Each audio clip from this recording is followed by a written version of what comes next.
ज्येष्ठा 16 degree 40 minute से लेकर के 30 डिग्री तक संचार करने वाला यह नक्षत्र, जैसा कि नाम इससे विदित है ज्येष्ठ, ये सबसे बड़ा एक सितारा या नक्षत्र माना जाता है पूरे 27 नक्षत्रों में। ज्येष्ठ का स्वामी बुध है, लेकिन स्थापित है वृश्चिक राशि में, जिसका स्वामी मंगल है। पुरुष वृत्ति का है, राक्षसी वृत्ति है। पाश्चात्य सभ्यता में इसको हिरण भी बोला जाता है। इसके पीछे जो सितारे हैं वो ऐसे दिखाई देते हैं जैसे कान में कुंडल हो और इसके अंदर 11 सितारे या मणियाँ जड़ी हुई हों, बहुत ही दूर से चमकता है। राक्षसी वृत्ति है इसकी। और अर्थ कमाना, धर्म अर्थ काम मोक्ष में से अर्थ कमाना इनका सबसे बड़ा ध्येय या मोटिव रहता है। इंद्र इसके देव हैं, जो राजा हैं देवताओं के।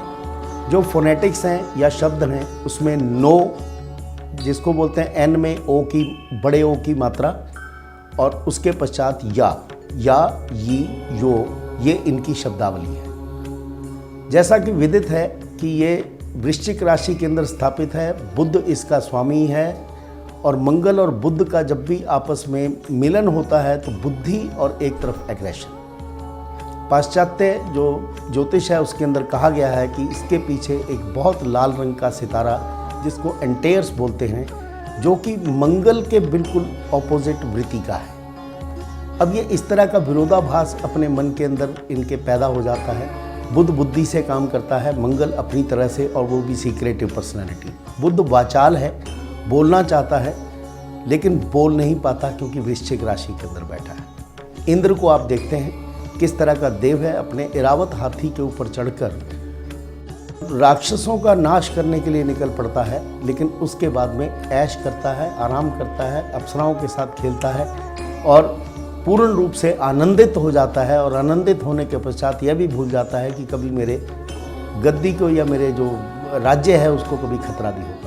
लेकिन देवताओं की रक्षा करना, धर्म की रक्षा करना इन लोगों का ध्येय भी रहता है, और उसके पीछे का हिडन एजेंडा रहता है कि अर्थ कमाना। धर्म का कार्य करते हुए अर्थ किस तरह से कमाया जाए, ये लोग बहुत अच्छी तरह से जानते हैं। मंगल और बुध का जब भी आपस में मिलन होता है किसी की भी कुंडली के अंदर, तो वो व्यक्ति सोच उनके पीछे की क्या होती है आप उसको भांप नहीं पाएंगे। वो कुछ कार्य करके उल्टा या सीधा कुछ भी हो जो उनकी मनोवृत्ति के अंदर हो, वो करके किसी को ज्ञात भी नहीं होने देते कि मैंने क्या कार्य किया है। जैसा नाम से विदित है, ज्येष्ठ मीन्स बड़ा।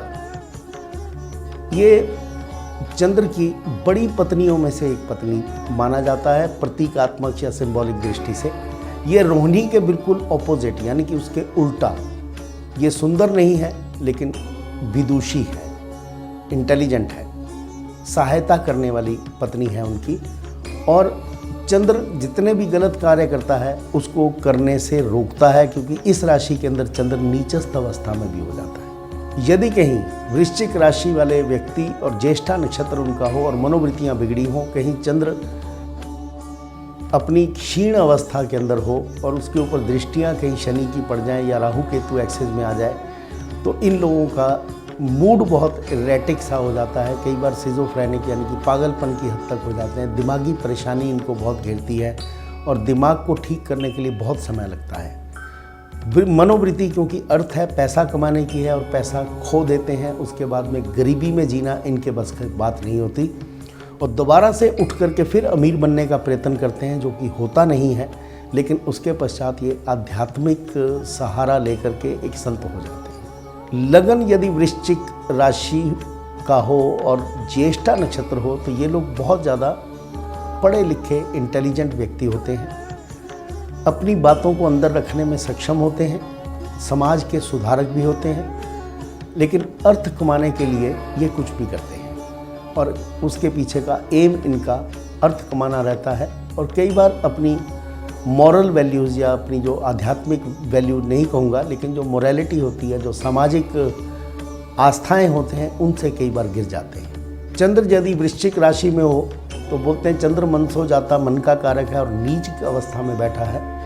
बहुत ज़्यादा दिमागी व्यक्ति होते हैं, दिमाग का इस्तेमाल करके कई तरह की प्लानिंग अपने दिमाग में कर लेते हैं और उस प्लानिंग से दुश्मन को कैसे दबाना है या लोगों को कैसे कंट्रोल करना है ये इनको भली भांति आता है। छोटी सी बात पर इरिटेट हो जाना, गुस्सा करना, छोटी छोटी बातों पर गुस्सा करना और गुस्से के पश्चात एकदम से बैठ जाना। जैसे समुद्र के अंदर उफान आता है, ऐसे ही उफान आकर के एकदम शांत अवस्था में भी हो जाते हैं और कई बार लोग इनको समझने में बहुत गलती भी कर जाते हैं। सूर्य यदि ज्येष्ठा नक्षत्र के अंदर हो तो ये लोग बहुत नेम फेम पाते हैं, अपना नाम दाम भी साथ में, नाम तो मिलता ही है, साथ में दाम भी मिलता है। एक बहुत ही अच्छा कैरियर इन लोगों का आगे इंतज़ार करता है जिस समय ये अपनी यंग एज के अंदर जाते हैं। बचपन थोड़ा सा ख़राब रहता है सेहत के पॉइंट ऑफ व्यू से, लेकिन बाकी समय जो है इनका बहुत अच्छा गुजरता है। फिज़िकल स्टेमिना, जो शारीरिक इनकी स्वस्थता है, बहुत अच्छी रहती है और एनर्जी, इनके अंदर की ताकत मेरा ख्याल से किसी भी राशि के अंदर या नक्षत्र के अंदर इतनी नहीं रहती जितनी ज्येष्ठा नक्षत्र वालों के अंदर ताकत रहती है। ज्येष्ठा नक्षत्र के यदि मैं टोटल प्रोफेशन लगाऊं तो डिटेक्टिव एजेंसी में काम करना, CID के अंदर काम करना, पुलिस का एक बड़ा चीफ बनना, लेकिन वहाँ पर भी कोई सीक्रेटिव काम करना, कोई गुप्त रूप से किसी कार्यों के अंदर रत रहना और इंटेलिजेंस एजेंसीज जैसी होती हैं उनके अंदर कार्य करना इनका कार्य रहता है। कई बार फाइनेंशियल इंस्टीट्यूशन जो पैसे का लेन देन करते हैं वहाँ पर भी इन व्यक्तियों को बहुत ऊंचे ओहदे पर देखा गया है। शरीर में बीमारियों की दृष्टि से भी इनको जो बीमारियाँ होती हैं वो सब सीक्रेट ही होती हैं, मालूम नहीं पड़ता है कि उनका कारण क्या है। जिस तरह कैंसर होना या धमनियों के अंदर कोई दिक्कत रहना, नर्वस सिस्टम के अंदर कोई दिक्कत रहना, ब्लड सर्कुलेशन का ठीक ना होना जिसका कारण डॉक्टर को ना पता लगे, इस तरह की बीमारियां इनको घर कर जाती हैं।